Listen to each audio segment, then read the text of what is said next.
दो बहुत खास मेहमान जुड़े हुए हैं। मेरे साथ हैं मध्य प्रदेश शासन के सीनियर कैबिनेट मंत्री गौरीशंकर बिसेन जी। साथ ही मेरे साथ मौजूद हैं बालाघाट विधानसभा में काम कर रही भाजपा की नेत्री मौसम बिसेन। बिसेन साहब, बातचीत की शुरुआत मैं करूंगा। आपका बड़ा लंबा अनुभव राजनीति में रहा है, 40 साल का वक्त हो गया। आप विधानसभा और संसद में आपने बालाघाट का नेतृत्व किया है। सबसे पहले मैं जानना चाहूँगा, इलेक्शन के ठीक पहले आप राजनीति को किस तरीके से बदलते हुए देख रहे हैं? पहले की राजनीति, आज की राजनीति, और आप जब युवा थे, जब आप विधानसभा में पहुंचे, और आज का दौर जब आप सीनियर मोस्ट हैं, आपने राजनीति के दौर को किस तरीके से बदलते हुए देखा है? देखिए, आज की राजनीति में तत्काल परिणाम चाहिए। यदि हमने मतदाता को इस बात का विश्वास दिलाया कि आपके काम त्वरित होंगे, तत्काल होंगे, तो उसको लोग आज ज़्यादा एक्सेप्ट करते हैं। टाल मटोल की राजनीति कोई स्वीकार करता नहीं जी। मतलब परिणाम मूलक राजनीति हो गई। सबसे अहम बात जो है, पहले राजनीतिक दलों को इतने प्रयास नहीं करने होते थे। अब हम देखते हैं कि हमेशा, चाहे कोई भी राजनीतिक दल, वो इलेक्शन मोड में रहता है।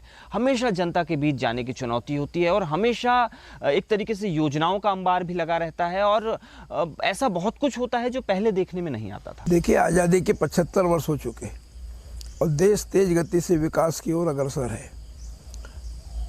इंफॉर्मेशन टेक्नोलॉजी का युग है। अब हमारा जो शिक्षा का स्तर भी बढ़ा है, और नई पीढ़ी भी इस क्षेत्र में जागरूकता के साथ में सामने। पूरा देश माननीय नरेंद्र मोदी जी के नेतृत्व में इस बात के लिए आशान्वित है कि देश दुनिया में एक शक्तिशाली राष्ट्र के रूप में उभर के आ रहा है। ऐसी स्थिति में यदि देश का अधोसंरचना का विकास, जन कल्याण के काम, और हमारा जो जीडीपी है, यदि तेज गति से आगे नहीं बढ़ा तो हम कहीं पीछे न रह जाएं। इसलिए मुझे लगता है सही भी है कि आज की नई पीढ़ी का जो सोच है कि देश तेज गति से आगे बढ़े, राज्यों में चौमुखी विकास हो, जनता के जो काम है उनके परिणाम तत्काल मिलें, और इसलिए आज की अत्यंत जागरूकता की राजनीति है।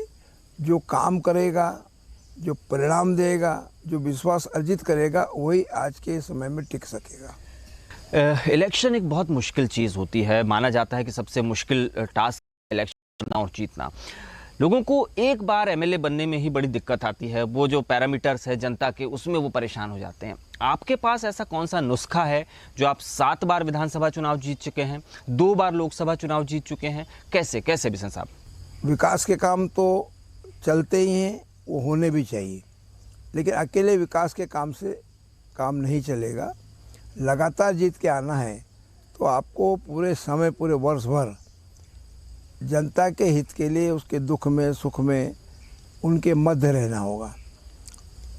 यदि किसी हम राजनीतिक दल के हैं तो उस राजनीतिक दल की, पार्टी के कार्यकर्ता की सिपाही की भूमिका में हमको रहना होगा, और जो जागरूक रहेगा उसको तो स्वतः जनता उठाती, जिताती। आप स्वयं देख रहे हैं कि हम 77-80 के बाद जब 85 में पहली बार विधानसभा में आए तो लगातार 7 बार विधानसभा जीते।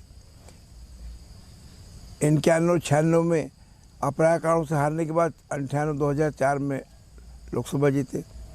तो पार्टी का भी जनाधार बढ़ा है। भारतीय जनता पार्टी का जो हमारी जो सदस्य संख्या है वो 20 करोड़ से ऊपर है। पार्टी का जनाधार बढ़ा है, काम का क्षेत्र बढ़ा है, और उसके अनुरूप हमने अपने आप को ढालने का प्रयास किया, और जिसके सुखद परिणाम आए। जी, बीजेपी की मौजूदा रणनीति की हम अगर बात करें, हमने देखा कि हाल ही में जो टिकट बीजेपी ने जारी किए, जहां 30-35 साल के युवाओं को टिकट दिया, तो कुछ सीनियर मोस्ट कैबिनेट मंत्रियों को, केंद्रीय मंत्रियों को भी पार्टी ने चुनावी रण में उतारा है। आप राजनीति में युवाओं की संभावनाओं को किस तरीके से देखते हैं? तो देखिए, युवाओं को भी अवसर है, और जो सीनियर उतारे गए वे भी युवा हैं जी। अब मुझे लगता है कि हमारे माननीय 3 मंत्रियों को जो इस चुनाव में उनके संसदीय क्षेत्र से प्रत्याशी बनाया गया है, किसी एक विधानसभा क्षेत्र से, तो इसके पीछे उद्देश्य है कि भाई आपने अपने अनुभव का लाभ अभी तक लोकसभा के माध्यम से दिया, विधानसभा के माध्यम से राज्य के विकास में भी आपका योगदान इनकार नहीं किया जा सकता, नकारा नहीं जा सकता। और मुझे लगता है जो माननीय कैलाश विजयवर्गीय जैसे लोग उतारे गए, 8 हमारे ऐसे 7 जिसमें हमारा पार्लियामेंट है, एक हमारे राष्ट्रीय महासचिव हैं, तो इसके पीछे कुल मिला करके यही उद्देश्य है कि अनुभवी लोग जब राज्य की राजनीति में आएंगे तो राज्य का और अच्छा विकास होगा। कहीं ऐसा तो नहीं कि बीजेपी के अंदर किसी तरह की बेचैनी है या नहीं, कोई बेचैनी नहीं है। पूर्ण विश्वास के साथ हमें हमारे माननीय नरेंद्र मोदी जी जब 25 सितंबर को भोपाल आए तो उन्होंने जो अपने विचार पूरे राष्ट्र के सामने और राज्य की जनता के सामने रखा, उसमें कहीं कोई भ्रम की स्थिति नहीं है। ये जितना भी माननीय कमलनाथ जी के नेतृत्व में कांग्रेस के लोग अपनी बात कर रहे हैं, उसे बातें हैं, उन्होंने कोई काम किया नहीं है। जिसने काम किया है उसको जनता चाहती है, उसके काम के आधार पर उसका मूल्यांकन करती है। और आप निश्चिंत रहिए, बहुत अच्छे परिणाम आएंगे। फिर से 5वीं बार मध्य प्रदेश में भारतीय जनता पार्टी की सरकार बनेगी। इस वक्त मेरे साथ इस बातचीत में आपके साथ मौसम जी भी बैठी हुई हैं। अगर हम उनकी बात करें तो आपकी पुत्री के रूप में तो उनकी पहचान है ही, लेकिन इसके अलावा एक राजनीतिक कार्यकर्ता के तौर पर, एक वक्ता के तौर पर भी उनकी पहचान है। आप किस तरीके से उनका आकलन करते हैं? देखिए, बचपन से मौसम राजनीतिक वातावरण में रही है। सिंधिया कन्या से उन्होंने 12th पास किया है और नागपुर विश्वविद्यालय से उन्होंने BE किया है। जो वातावरण उनको मिला बचपन से, सामाजिक कार्यकर्ता के रूप में जनता के बीच जानने का अवसर मिला है।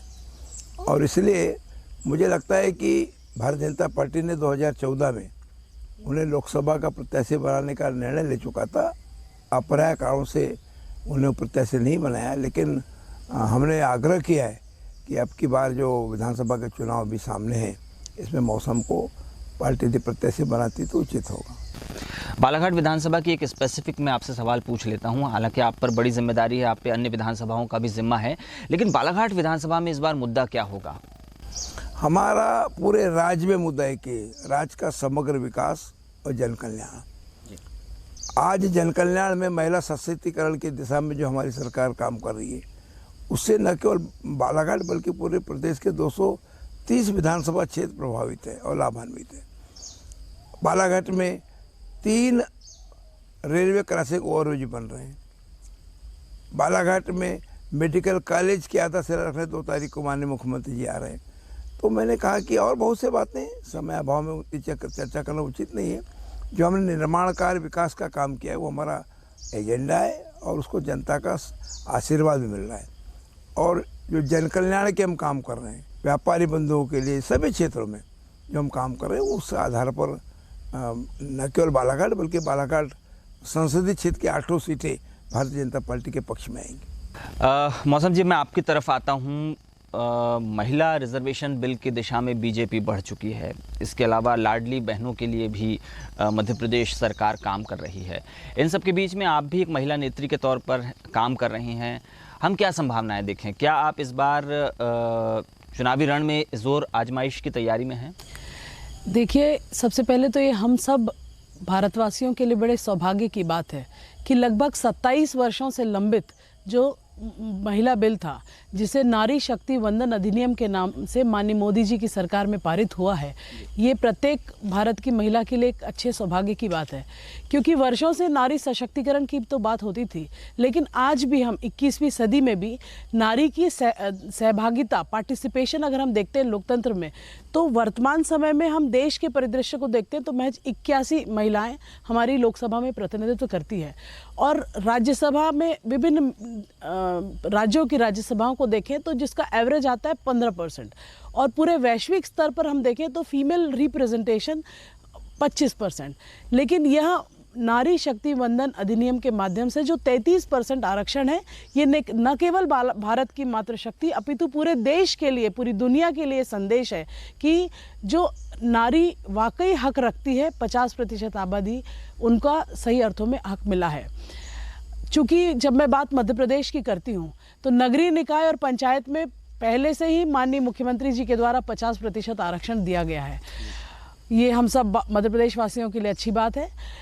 और इस बिल के साथ ही वह संभावनाओं को भी नकारा नहीं जा सकता, क्योंकि पंचायत और नगरीय निकाय में हमने देखा कि जब से आरक्षण आया, हर वो महिला जिसने कभी कल्पना नहीं की होगी कि घर की दहलीज से बाहर निकलेगी, आज वो कोई अपने गांव का रिप्रेजेंटेशन कर रही है, कोई प्रथम नागरिक है, कोई महापौर है। इस तरीके से अलग अलग तरीके से अपनी जन सेवा करने का उन्हें अवसर मिला है, जो माननीय मुख्यमंत्री शिवराज सिंह जी चौहान के द्वारा मिला है। और आने वाले समय में महिला विधेयक के माध्यम से 33% आरक्षण के साथ महिला बहनें जब आएंगी, तो एक नए भारत की तस्वीर और बदलते भारत की तस्वीर सबको दिखेगी और एक सकारात्मक दिशा में देश आगे बढ़ेगा। बिल्कुल। आप लगभग 1.5 दशक हो गया है आप राजनीतिक क्षेत्र में काम कर रही हैं। आपका अनुभव कैसा रहा है जब आप जनता के बीच जाती हैं, आप किसानों के बीच जाती हैं, ग्रामीणों के बीच, महिलाओं के बीच, आपके नज़रिए से राजनीति कैसी है और इस क्षेत्र में काम करने का आपका अनुभव? देखिए, 1980 में मेरा जन्म हुआ। मेरे जन्म के पहले से मेरे पिता यहाँ इस क्षेत्र से चुनाव लड़कर और 1985 से विधायक के रूप में यहाँ पर अपनी सेवाएं दे रहे हैं। एक जो हम कहते हैं ना जेनेटिक भाव कि मैं और मेरा कुछ नहीं, जो कुछ है सबका है, ये बचपन से ही हम सब ने सीखा है। और बहुत कम उम्र में थी जब मुझे बहुत ज़्यादा समझता भी नहीं था, तब भी मुझे याद है मैं माइक लेके चुनाव प्रचार किया करती थी। तो एक भाव कि हमें जनता के लिए, दूसरों के लिए कुछ करना है, वो तो सहज ही अंतर्मन में है। क्षेत्र में जब मैं जाती हूँ, जब हम सरकार की स्तर की बात करें और आज तक की पूरी यात्रा की बात करें, तो इसमें भी कोई संशय नहीं और कोई दोमत नहीं, कहीं अतिशयोक्ति नहीं कि कांग्रेस के शासनकाल और भारतीय जनता पार्टी के शासनकाल में जो दिखते हुए परिवर्तन दिखे हैं, इससे जनता खुश है। एक अगर मैं सिर्फ मौसम बेटी गौरीशंकर बिसेन के रूप में अगर मैं आकलन करती हूँ, तो मुझे ये बात बहुत कई बार अंतर्मन तक छू जाती है कि जब हम लोग क्षेत्र में जाते हैं और जो लोग मुझे जानते हैं, शुरू में ऐसा होता था, अब तो खैर ऐसा नहीं होता, जो लोग जानते हैं नहीं जानते भी, जैसे ही सुने भाऊ की बेटी, तो एक अलग अपनत्व का भाव। मैं समझती हूँ विकास कार्य, जनता के बीच जाना तो एक है, लेकिन जनता के अंतर्मन में, हृदय में जगह स्थापित करना एक बड़ी उपलब्धि है जो मेरे पिता श्री गौरीशंकर जी बिसेन ने करी है। और मेरा भी हमेशा हर संभव ये प्रयास रहेगा कि उनके पदचिन्हों पर चलकर और अच्छे से अच्छा करूँ। राजनीति के जब हम बड़े, जैसे भारतीय जनता पार्टी की बड़ी बैठकें प्रदेश की बैठकों वगैरह में भी होता है, ये मेरा एक बहुत, शायद मैंने ये चीज़ें बाहर कभी बोली नहीं है जो मैं आज बोल रही हूँ कि अपना परिचय दो। मैंने कहा मैं मौसम बिसेन, जिला महामंत्री बालाघाट। तो ठीक है, औपचारिक एक फॉर्मल होगा, नमस्ते होगा, एक कर्टसी बातचीत। लेकिन जैसे ही पता चलता है गौरीशंकर जी बिसेन की बेटी, तो पहला भाव की बेटी, तो मुझे वो चीज़ इतनी अच्छी लगती है। That is really a very big inspiration for me कि नहीं, जो माइंडसेट, जो प्यार पापा ने बालाघाट की जनता के साथ, प्रदेश के अपने कार्यकर्ताओं के बीच, अपने लोगों के बीच स्थापित किया है, उसको लेकर चलना, ये मैं पहला अपना चुनौती मानती हूँ। क्योंकि सबका आकलन यही होगा ना कि भाऊ ये जो अपेक्षाओं का बोझ है, ये कभी परेशान भी करता है, क्योंकि पिता एक बड़े राजनीतिज्ञ हैं, इतने चुनाव जीत चुके हैं, उनकी सहजता, उनकी सरलता, उनका एक अलग कनेक्ट है जनता के साथ। तो आप कभी इसको थोड़ा चुनौती भी मानती हैं अपनी? नहीं, मैं इसलिए चुनौती नहीं मानती कि मुझे हमेशा से कहा जाता है कि अपने पापा की रेप्लिका है, और चूँकि एज अ जनप्रतिनिधि मुझे अभी तक काम करने का अवसर नहीं मिला है, तो लेकिन मुझे ऐसा लगता है कि जब भी अवसर मिलेगा, ये तो सहज ही स्वभाव में आ जाता है। तो मेरा हमेशा प्रयास रहेगा कि मैं उनके पदचिन्हों पर चलते हुए और अच्छा कैसे करूं, जनता के विश्वास को कैसे जीतूं। और जिस प्रकार से सतत उन्होंने, मैं समझती हूँ, मैंने कभी उन्हें बैठ के आराम करते या ये नहीं देखा कि अरे आज मन नहीं है बाहर जाने का। 365 दिन 24/7 he is available for the people, Balaghat के लोगों के लिए। एक ये बहुत अच्छी बात है। तो उस पर हम लोग भी आगे इसी तरीके से काम करेंगे। मेरी अपनी भी खुद की है वर्किंग, उस हिसाब से आगे। 2014 का वो घटनाक्रम मुझे याद आता है जब लगभग ये तय हो गया था कि आप लोकसभा चुनाव में बीजेपी की उम्मीदवार होंगी, लेकिन फिर कुछ घटनाक्रम ऐसे हुए कि आप उम्मीदवार नहीं बन सकें। वो क्या वाकया था? और इसके अलावा उसके बाद ये 10 साल का वक्त आपने एक कार्यकर्ता के रूप में बिताया है, इसके बारे में थोड़ा बताएं। देखिए, 2014 में एक तरफ मैं एमटेक कर रही थी और उस समय मेरी बेटी बस 13 महीने की थी। मैं पार्टी के पास नहीं गई थी। पार्टी ने मुझे कहा था कि भाई आप भी जनता के बीच जाइए, हमारा मन है कि मौसम जैसे नए लोगों को आगे आना चाहिए। चूँकि मैं बहुत ज़्यादा अंदर से, मेरा ऐसा माइंडसेट नहीं था, दैट वाज मेरे लिए एक सरप्राइजिंग था। तो इसलिए मुझे बहुत ज़्यादा कुछ नहीं लगा। मैंने कहा ठीक है, पार्टी का जो निर्णय है मुझे स्वीकार है। मैंने पूरे 5 साल निष्ठा के साथ काम किया। माननीय नंद कुमार सिंह जी चौहान की रजीम में मुझे प्रदेश कार्य समिति सदस्य के रूप में काम करने का अवसर मिला। उसके बाद 2019 में मुझे ज़रूर उम्मीद थी कि शायद मुझे लोकसभा मिले, क्योंकि मैंने पिछले 5 सालों में दिन रात मेहनत करके काम किया है। लेकिन पुनः पार्टी का निर्देश हुआ नहीं, मौसम को नहीं। मैंने फिर पूरे चुनाव की कमान संभाल के 3 विधानसभा क्षेत्रों में विशेष रूप से काम किया, बालाघाट, वाराणसी और कटंगी, और परिणाम हम सबके सामने सकारात्मक आए। अभी भी मैं लगातार जनता के बीच पार्टी के कार्यक्रम में लगी रहती हूँ। वर्तमान में मैं महामंत्री के रूप में, मुझे नेतृत्व ने कहा, इसीलिए मैं महामंत्री के रूप में काम कर रही हूँ। मेरा ये प्रयास होता है कि जो मेरा नेतृत्व मेरे लिए निर्णय करे, सिर्फ विधायक या सांसद बन के सेवा करना मेरे जीवन का लक्ष्य नहीं है। मैं चाहती हूँ कि मैं अच्छा काम करूँ।